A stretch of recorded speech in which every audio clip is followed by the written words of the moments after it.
Bienvenidos, queridos hermanos, a la primera lección sobre los 10 mandamientos. Recordemos, para que nos pongamos en sintonía, que estamos estudiando la teología moral fundamental y especial tomada del Catecismo de la Iglesia Católica en su tercera parte. Para los que por primera vez me escuchan sobre el Catecismo de la Iglesia Católica, quiero decirles que el Catecismo está dividido en 4 partes. Una primera parte sobre la fe, sobre el credo, una segunda parte sobre la vida cristiana a través de los sacramentos, una tercera parte del catecismo en la que está dividido es la sección de la vida en Cristo, el estudio de la moral cristiana y los 10 mandamientos, y una cuarta parte que la compone la oración cristiana, una meditación del catecismo sobre el Padre Nuestro. En esas 4 partes está dividido el catecismo. Nosotros estamos estudiando la tercera parte, que es la vida en Cristo, o sea, vivir como Cristo pide que vivamos a la luz de los 10 mandamientos.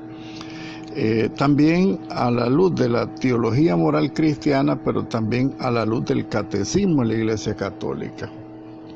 Bien, hemos visto lo que fue la primera sección de esta tercera parte del catecismo, que abarca pues la teología moral cristiana, y una segunda sección que abarca los 10 mandamientos. Vamos a iniciar a partir del numeral 2052, que es donde comienzan los 10 mandamientos, la reflexión sobre los mandamientos de la ley de Dios, hasta el 2557, es donde termina la tercera parte del catecismo. Entonces vamos a hacer en esta primera lección sobre los 10 mandamientos una introducción, ¿verdad?, del decálogo, para después a desarrollar uno por uno los 10 mandamientos y un resumen final sobre los mandamientos de la Iglesia, que son 5 también, que quiero que los incluyamos porque debemos de completar pues la norma que Dios nos quiere dar a todos nosotros, sus hijos, para que nos podamos salvar, para que podamos imitarlo, para que podamos vivir la vida en Cristo. Bien, pongámonos entonces en las manos de la Santísima Virgen María, nuestra Madre, en este mes de mayo, mes consagrado a ella y al Santo Rosario. Dios te salve María, llena eres de gracia, el Señor es contigo. Bendita tú eres entre todas las mujeres, y bendito es el fruto de tu vientre, Jesús. Santa María, Madre de Dios, ruega por nosotros pecadores, ahora y en la hora de nuestra muerte. Amén.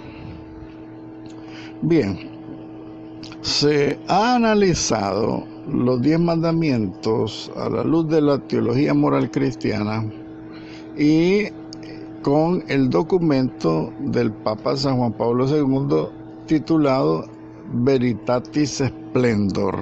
Recordemos que finalizando las últimas lecciones, por la 37, 38, analizamos esta encíclica del Papa San Juan Pablo II que se llama El Esplendor de la Verdad, que está basada en la reflexión sobre la pregunta que le hace el joven rico a Jesucristo, cuando le dice: Maestro bueno, ¿qué debo hacer para ganar la vida eterna? Y Jesús le responde, pues, ¿verdad?, que cumplir los mandamientos en primer lugar.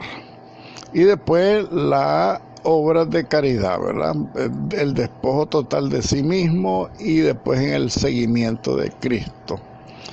Pero eso, como ya lo hemos reflexionado, y el catecismo hace una breve introducción a esta reflexión sobre el joven rico, y habiéndola hecho ya nosotros, pues, y los que no lo hayan hecho, por favor los remito a las lecciones a partir de la 37, creo yo, de la teología moral cristiana, y ahí van a ver un poco el análisis, pues, de esta encíclica hermosa. Se las recomiendo a los que no lo han escuchado para que la profundicen. Es preciosa y nos va a dar muchas luces para la reflexión sobre los 10 mandamientos.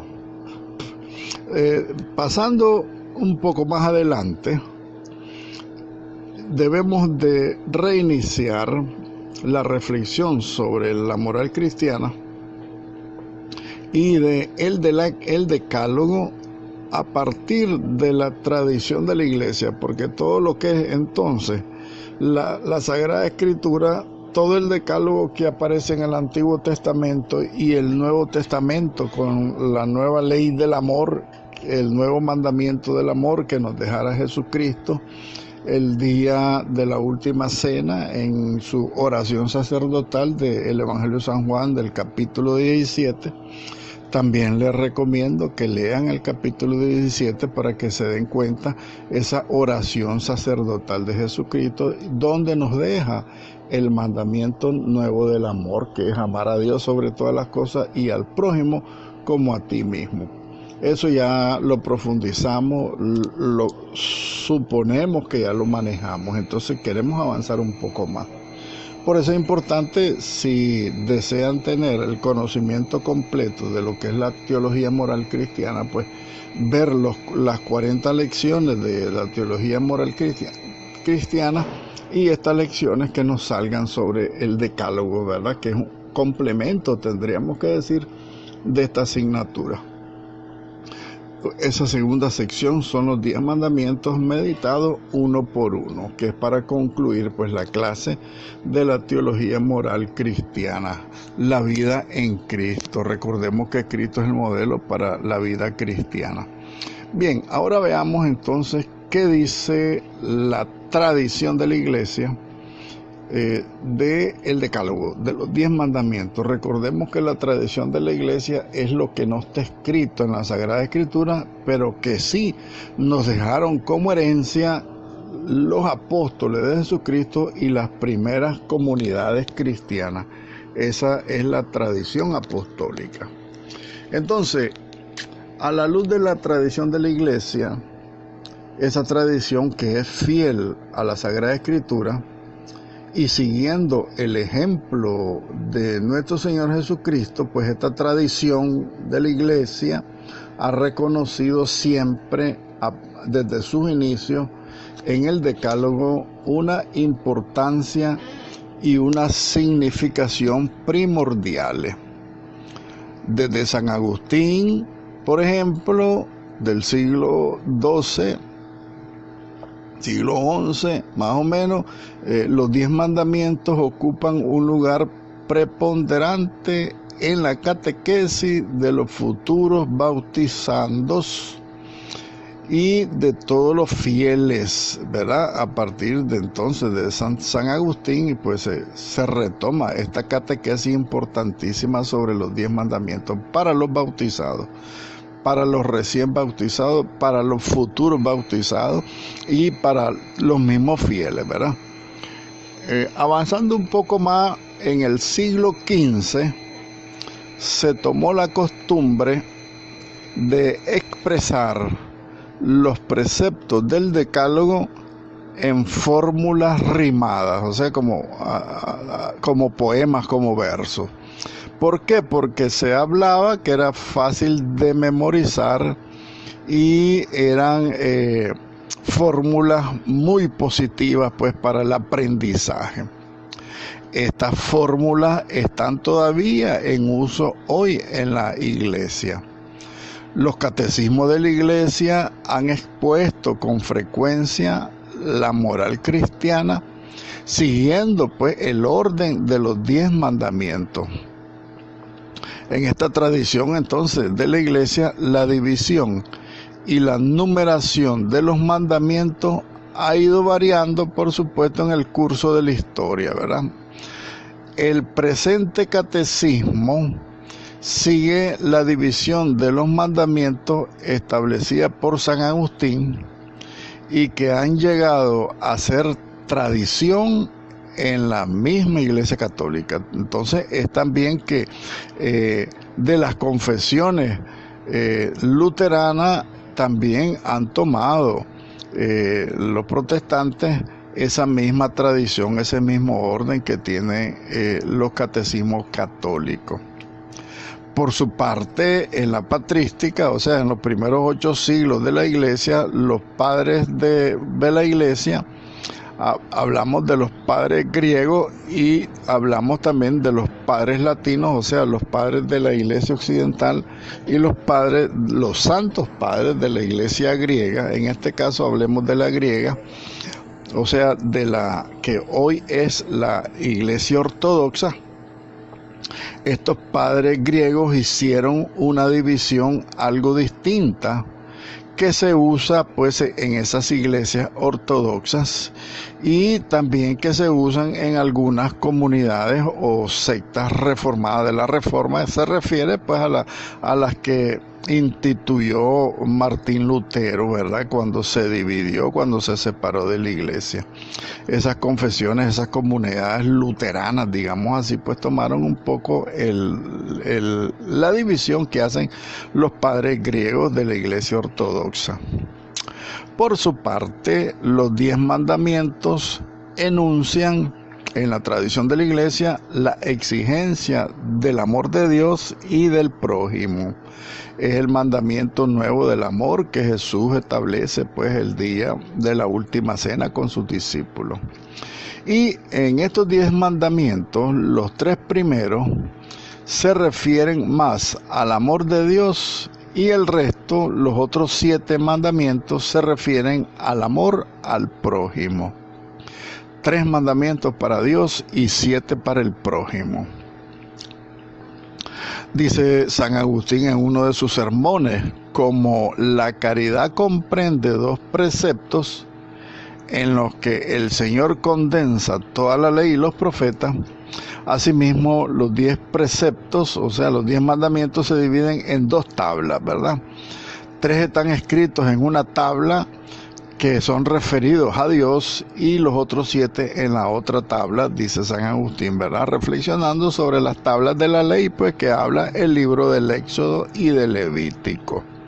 Eso es importante que lo tengamos en cuenta. Bien, más adelante, el Concilio de Trento. Recordemos que el Concilio de Trento fue en los años 1536 más o menos por ahí. El Concilio de Trento enseñó en contra de las reformas protestantes, enseñaba que los 10 mandamientos obligan a los cristianos y que el hombre justificado está también obligado a observar los 10 mandamientos, dice, con referencia al Concilio de Trento, el libro del Denzinger, en el número 1568-1570. Ustedes ya conocen el Denzinger, que se llama ese libro el Magisterio de la Iglesia, ¿verdad? Donde está todo el magisterio en toda la historia de la Iglesia. Por su parte, el Concilio Vaticano II afirma que los obispos, como sucesores de los apóstoles, reciben del Señor la misión de enseñar a todos los pueblos y de predicar el Evangelio a todo el mundo para que todos los hombres, por la fe, el bautismo y el cumplimiento de los mandamientos, consigan la salvación. Y esto lo afirma el Concilio Vaticano II en su gran documento, la Lumen Gentium, que es una constitución dogmática pues, de la Iglesia que emitió, de las 4 constituciones dogmáticas que emitió el Concilio Vaticano II. Lumen Gentium número 24. Dice, repito, que los obispos, como sucesores de los apóstoles, tienen la misión de enseñar a todos los pueblos y de predicar el evangelio a todo el mundo, para que todos los hombres, por la fe, el bautismo y el cumplimiento de los 10 mandamientos, consigan la salvación eterna. De lo contrario, pues será difícil salvarse. Bien, otro elemento de la tradición de la iglesia es la unidad del decálogo. El decálogo no lo podemos separar, que son 10 los mandamientos, no los podemos separar. Es una sola y misma cosa, los 10 mandamientos. Forma un todo indisociable, no se pueden desasociar ninguno de los mandamientos, porque el que ofende con un pecado de cualquiera de los mandamientos ofende toda la ley y todos los mandatos de Dios. Cada una de las 10 palabras, recordemos que los 10 mandamientos son las 10 palabras que Dios escribió con su dedo, según el Éxodo, las tablas de la ley, ¿verdad? Entonces se habla también del decálogo, o también se puede hablar de las 10 palabras, para que entendamos el lenguaje, ¿verdad? Entonces hablemos de las 10 palabras. Cada una de las 10 palabras remite a cada una de las demás y al conjunto de toda la ley, y condicionan todas recíprocamente, una a otra se condicionan. O sea, fíjense ustedes que todos los 10 mandamientos son condición para cada uno de ellos, y entre todos ellos recíprocamente se enriquecen y se condicionan, ¿verdad? Por eso se habla de la unidad del decálogo. Las 2 tablas se iluminan mutuamente.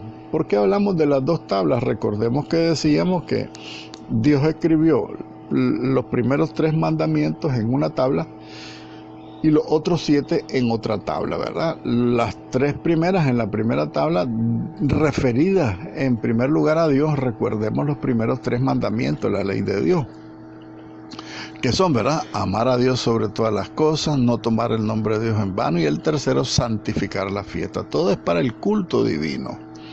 Entonces, los 3 primeros mandamientos en una tabla.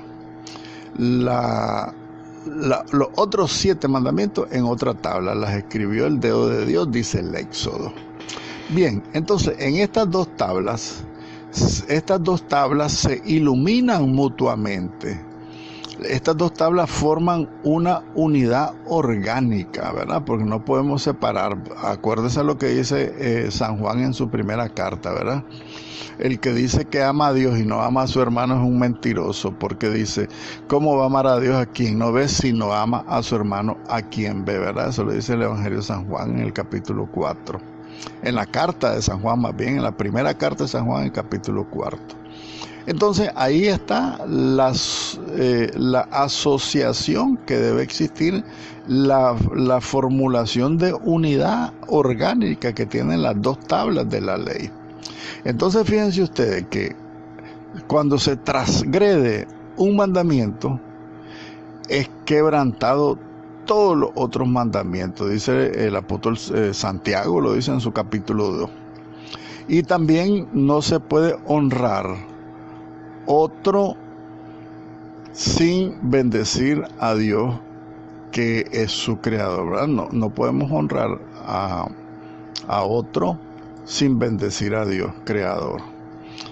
Esto significa que no se podría adorar a Dios sin amar a todos los hombres, lo que decía San Juan en su primera carta, capítulo 4, ¿verdad?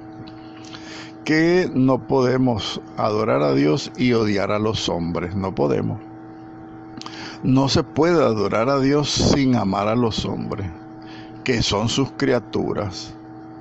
El decálogo entonces unifica la vida teologal y la vida social del hombre, o sea, la fe y la razón, o sea, la fe, tu experiencia cristiana y tu vida común y corriente, no la podemos desasociar. Yo reflexionaba hace un tiempo de los malvados, ¿verdad? Nosotros sufrimos por los malvados, ustedes saben, la gran persecución de la iglesia, y más para el tiempo del 2018, que hubo una persecución fuerte contra la fe, contra la iglesia, contra la libertad que estaba luchando todo mundo en nuestra patria. Entonces, en ese momento uno hace unas reflexiones fuertes, ¿verdad? ¿Por qué el malvado tiene éxito? ¿Por qué los que sufren? ¿Por qué los cristianos? ¿Por qué la gente buena es la que sufre?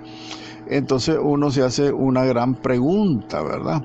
¿Por qué el Evangelio manda a que recemos por nuestros enemigos? A que oremos por los que nos persiguen. Y esta es la gran razón, lo dice el catecismo, porque no podemos adorar a Dios sin amar a los hombres, porque todos son sus criaturas. Por eso entonces Dios nos manda a orar por nuestros enemigos, a pedir por ellos porque son sus criaturas, y Dios realmente sufre porque esos hijos suyos son malvados y lo hacen sufrir a Dios y hacen sufrir a sus hermanos, la gente buena que es perseguida. Entonces, en ese sentido, Dios nos tiene que responder cuando nosotros tenemos esa duda, de aclararla. Nosotros tenemos que amar a los hombres sean como sean, orar por todos, la conversión de los pobres pecadores, decía la Santísima Virgen María de Fátima, a propósito de que estamos en los días de su celebración. Ella pide que oren por los pobres pecadores, porque son miles, dice, los que caen al infierno, ¿verdad? Como hojas quemadas, hojas, dice la Virgen, como carbones encendidos, ¿verdad? Así tuvieron la visión de los niños de Fátima sobre el infierno, que muchos hombres caían como brasas al rojo vivo al infierno. Y por eso, pues, el sufrimiento de Dios por los malos. Por eso somos llamados, si amamos a Dios, a amar a los hombres, sean como sean, porque son sus criaturas. Entonces, a mí personalmente Dios me respondió en esa gran inquietud que tuve en ese tiempo, de que por qué los malvados triunfan y por qué la gente buena es martirizada. Y por qué, decía yo, tengo que rezar por los malvados, ¿verdad? Y la respuesta que me dio Dios fue esa, es porque ellos también son mis hijos y los voy viendo que van camino a la condenación eterna. Entonces, por eso pide que nosotros tengamos el mismo corazón de Dios para poder pedir, orar por la conversión de toda la gente mala. Bien, avancemos un poco más.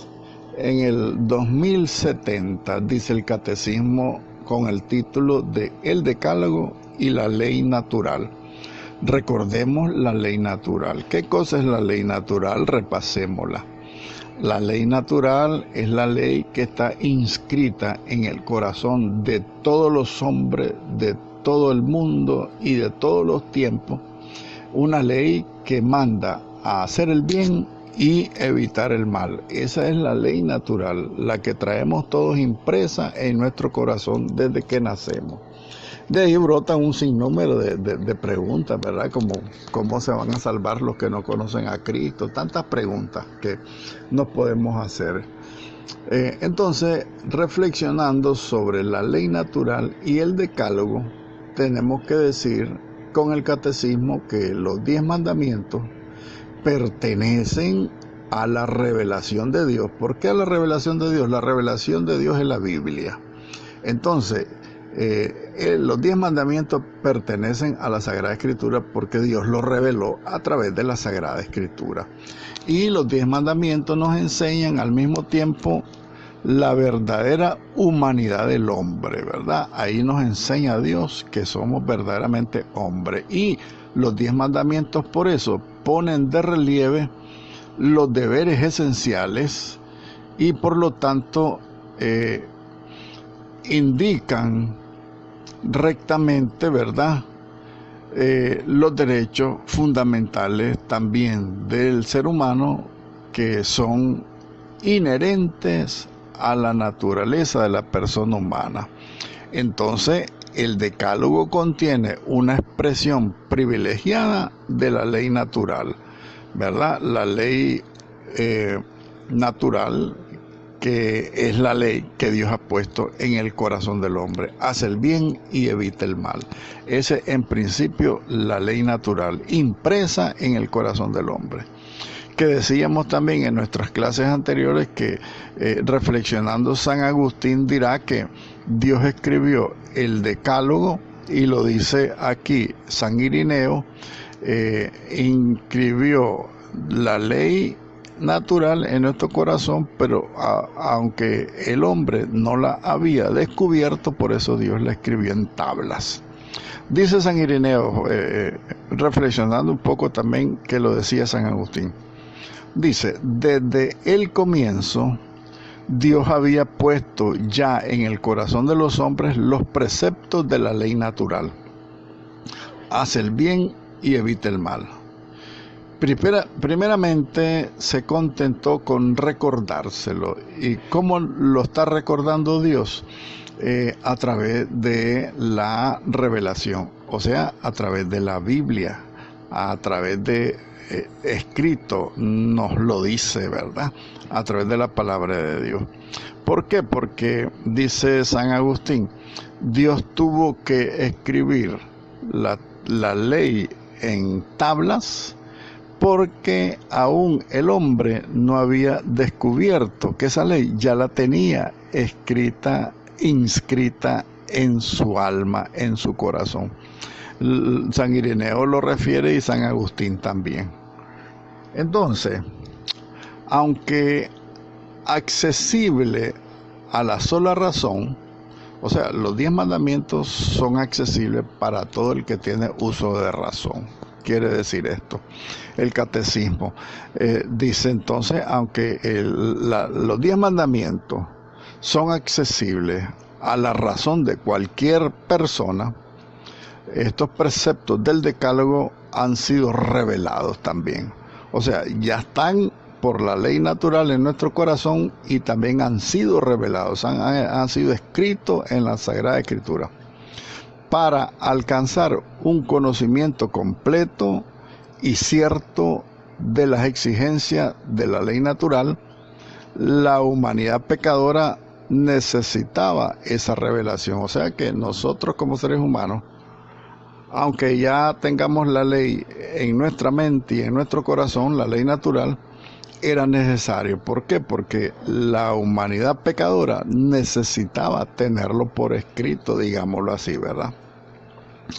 Porque dice San Buenaventura, en el estado de pecado, una explicación plena de los mandamientos del decálogo resultó necesaria a causa del oscurecimiento de la luz de la razón y de la desviación de la voluntad del hombre por el pecado original. Esto significa que Dios mandó el decálogo escrito, revelado, porque era necesario, porque la mente del hombre, la razón del hombre y la voluntad del hombre estaban oscurecidas por el pecado, lo que nosotros le llamamos la concupiscencia.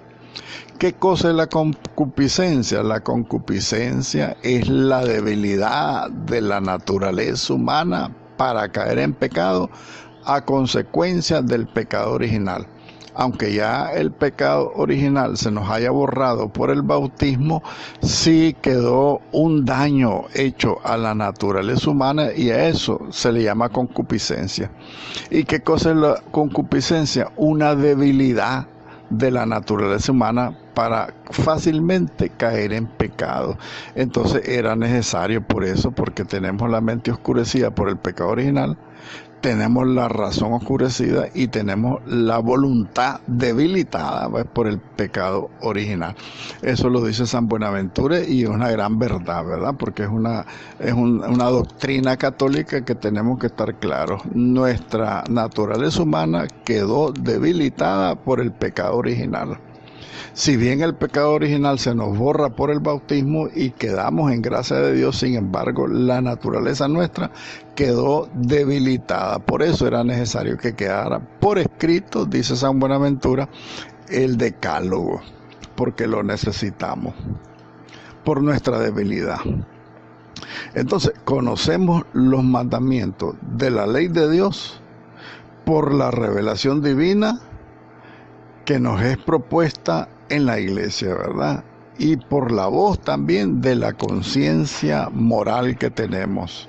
Quiere decir que hay dos maneras para que conozcamos los 10 mandamientos: por la Sagrada Escritura, que la enseña la iglesia, y por la propia razón natural humana. Nosotros conocemos la verdad porque sabemos lo bueno y lo malo. Por la ley natural nosotros sabemos distinguir la bondad y la maldad de nuestros actos. Entonces, por lo tanto, a través de esa capacidad que Dios nos ha regalado de la ley natural, nosotros somos capaces por nuestra conciencia conocer los 10 mandamientos escritos en la Sagrada Escritura, transmitidos por la Iglesia, pero que la razón y la conciencia personal de cada uno de nosotros lo sabe entender y lo sabe comprender. Ahí está en nuestras manos, por nuestra voluntad, tomarlo o dejarlo, ¿verdad? Ahí donde está la gran incógnita del ser humano. ¿Me amás, dice Dios, o no me amás? Si me amás, vas a cumplir lo que yo te mando. Si no me amás, pues irás en el camino de la perdición. Muy bien. La obligación del decálogo. El decálogo nos obliga, dice el numeral 2072. Los 10 mandamientos, por expresar los deberes fundamentales del hombre para con Dios y los deberes que tiene el hombre para con su prójimo, estos 10 mandamientos revelan su contenido primordial con obligaciones graves. Dice el catecismo, obligaciones graves porque te obliga sí o sí. Si no lo haces, vas camino a la perdición. Entonces, los 10 mandamientos son básicamente inmutables y su obligación vale para siempre y en todas partes para todos los hombres, hasta el fin del mundo. Por esa razón, nadie podría dispensarse de no cumplir los mandamientos. Los 10 mandamientos están grabados por Dios en el corazón del ser humano, aunque ya estén escritos en la Biblia. En primer lugar, dice San Agustín con San Irineo, el Señor puso los 10 mandamientos en primer lugar en el corazón del hombre.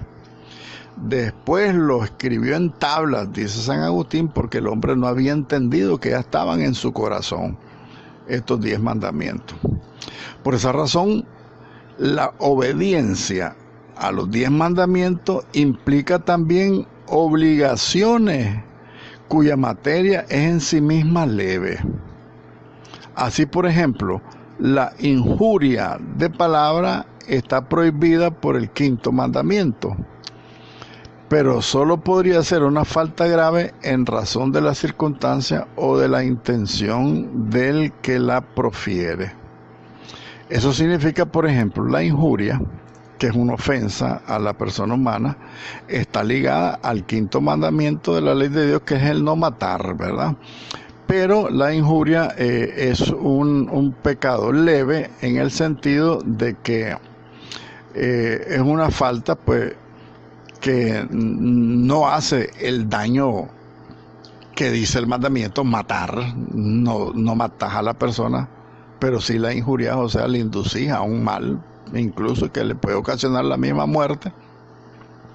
Sin embargo, pues la injuria es leve en sí misma, ¿verdad? Esa obligación es leve que tenemos al mandamiento, por ejemplo, el 5º mandamiento, pero sí, en razón de la circunstancia y de la intención del que quiere o es el que le desea la muerte a su hermano, se convertirá en un pecado grave, ¿verdad? Una materia grave si se cumple el deseo, ¿verdad?, de que la persona se muera.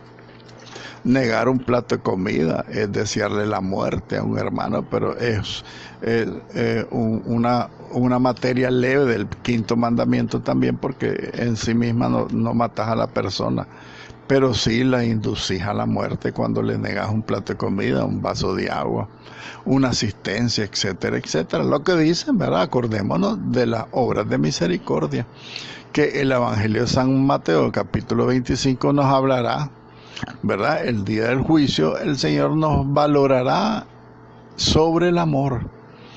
porque le dirá a los de la derecha: vengan, benditos de mi Padre, entren al reino preparado para ustedes, porque tuve hambre y me diste de comer, tuve sed y me diste de beber, fui forastero y me hospedaste, estuve desnudo y me vestiste. Y los justos le van a preguntar: ¿y cuándo te vimos así, Señor? Entonces le va a decir: cuando le dieron de comer a uno de estos pequeños, mis hermanos, a mí también me dieron de comer. Entonces, en ese sentido, pues es que hay que entender la obligación que tenemos del cumplimiento en las intenciones que tenemos cuando hacemos nuestros actos humanos en bien o en mal de nuestro prójimo. Ahí estaremos medidos, pues verán, valorados en el juicio final. Otro elemento que habla del decálogo antes de entrar al primer mandamiento es que Jesucristo es la fuente y el culmen de la vida cristiana, dice el Concilio Vaticano II, ¿verdad? Cuando habla de la Eucaristía, ¿verdad? El Sacrosanctum Concilium habla del Concilio Vaticano II de que Jesús es la fuente y el culmen de la vida cristiana. Entonces, igual pasa con los 10 mandamientos. Dice el Evangelio de San Juan, capítulo 15. Dice Jesús: sin mí no podéis hacer nada. Yo soy la vid, vosotros los sarmientos. El que permanece en mí, como yo en él, ese da mucho fruto, porque sin mí no podéis hacer nada. San Juan en el capítulo 15 lo refiere. Ahora bien, el fruto evocado de estas palabras es la santidad, ¿verdad? Sin mí no podéis hacer nada. Y el que está conmigo, dice, dará mucho fruto. Y el fruto que daremos es la santidad, la salvación de una vida hecha fecunda por la unión con Cristo. O sea, si nosotros estamos unidos a Cristo, que es la fuente de la vida cristiana, nosotros vamos a dar frutos. ¿Y cuáles son esos frutos? De santidad. Ahora bien, cuando creemos en Jesucristo, participamos en sus misterios y guardamos sus mandamientos, y el Salvador mismo ama en nosotros a su Padre y a sus hermanos, nuestro Padre y nuestros hermanos. Entonces, su persona, Jesús, viene a ser, por obra del Espíritu Santo, la norma de vida interior de nuestro actuar, de nuestro obrar humano, ¿verdad? La norma viva e interior de nuestro obrar es el Espíritu Santo que nos envía Jesucristo cuando estamos unidos a Él. Entonces, este es el mandamiento mío, dice el mismo Jesucristo cuando nos dice: sin mí no pueden hacer nada. Yo soy la vid, ustedes los sarmientos. Manténganse junto a mí, porque conmigo van a dar frutos. Sin mí no pueden hacer nada. Entonces, el culmen de esta frase de Jesucristo: este es el mandamiento mío, dice, que se amen unos a otros como yo los he amado. Ese es el culmen definitivamente del mandamiento nuevo del amor que Jesús nos da pues en la última cena, ¿verdad? Ámense unos a otros como yo los he amado. Bien, hagamos un resumen para concluir la clase sobre una introducción a los 10 mandamientos. Dice el joven rico a Jesucristo: Señor, ¿qué debo hacer yo de bueno para conseguir la vida eterna? Y Jesús le responde en el Evangelio de San Mateo capítulo 19: si quieres entrar en la vida, guarda los mandamientos. Ahora, por su modo de actuar y por su predicación, Jesucristo ha atestiguado el valor perenne del decálogo. O sea, los 10 mandamientos, dice Jesucristo en el Evangelio: yo no vine a abolir la ley, sino a darle cumplimiento y a darle perfección. Ojo, recuerden lo que digo. Jesucristo vino a darle cumplimiento a la ley. Recordemos que Jesucristo fue obediente a cumplir lo que Dios le mandó lo que su padre le pidió que viniera a ser el obediente. Recuerden la charla de el padre Juan Jaime Escobar de la obediencia, ¿verdad? Entonces Jesús, con su obediencia y con su predicación, pues atestiguó para siempre el valor perenne, duradero, eterno, inmutable de los 10 mandamientos. Ahora, el don del decálogo, el regalo que nos hace Dios del decálogo, fue concedido en el marco de la alianza establecida por Dios con su pueblo, allá en el Antiguo Testamento, ¿verdad? Entonces, los mandamientos de Dios reciben su significación y su significado verdadero en esta nueva alianza, ¿verdad? Sin separarlas, por supuesto, el Antiguo Testamento con el Nuevo Testamento, los dos se perfeccionan a sí mismos. Entonces, la iglesia, fiel a la Sagrada Escritura y siguiendo el ejemplo de Jesucristo, en su tradición, la iglesia ha reconocido en el decálogo una importancia y una significación primordial. El decálogo, dice el catecismo, forma una unidad orgánica en la que cada palabra, cada uno de los mandamientos remite a todo el resto, al conjunto de los 10 mandamientos. Y cuando se transgrede un mandamiento, se quebranta toda la ley, dice el apóstol Santiago en su capítulo 2 en la Biblia. Entonces, el decálogo contiene una expresión privilegiada de la ley natural. Lo decíamos también, que la ley natural, que ya la tenemos en nuestro corazón, sin embargo, se ratifica esa ley natural porque privilegiadamente la tenemos en el corazón y en nuestra conciencia. Y lo conocemos, este decálogo, lo conocemos por la revelación divina y por la razón humana. Por eso nosotros, con la simple y sencilla razón humana, lo podemos entender y lo podemos comprender.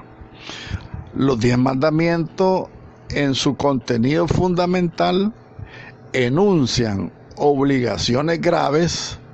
Sin embargo, la obediencia a estos preceptos implica obligación en materia, incluso en sí misma, aunque sean leves, nos obligan. Quiere decir que negar un vaso de agua es un pecado leve, pero nos obliga a actuar como cristianos en la ley que Dios nos ha puesto, a hacer el bien y evitar el mal. Entonces nos obliga, aunque sea grave o aunque sea leve, la materia que nos instruye los 10 mandamientos. Y Dios hace posible que nosotros reconozcamos los 10 mandamientos y lo cumplamos porque su gracia nos lo manda, ¿verdad? Él nos da la gracia, nos da las ganas, dice San Pablo en la carta a los Romanos, capítulo 8. Dios nos da el querer y el obrar, dice San Pablo. Significa que Dios nos manda la ley y nos da las ganas para cumplirla, que eso es lo más lindo, pues, que tiene el Señor.